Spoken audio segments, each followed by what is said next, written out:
Magandang araw po.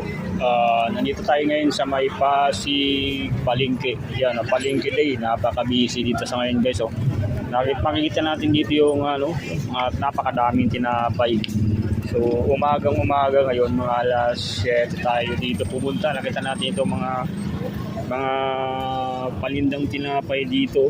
Yung dito binabagsak ng mga tinapay, oh. Napakadami yan.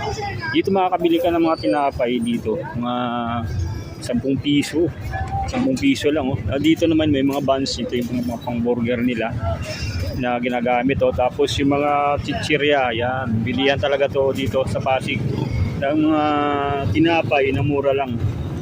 Yan, oh, bagsak presyo. Kaya ito mga tinapay nila dito, may mga 10 piso sila dito. Punta tayo dito, bili tayo ng 10 piso.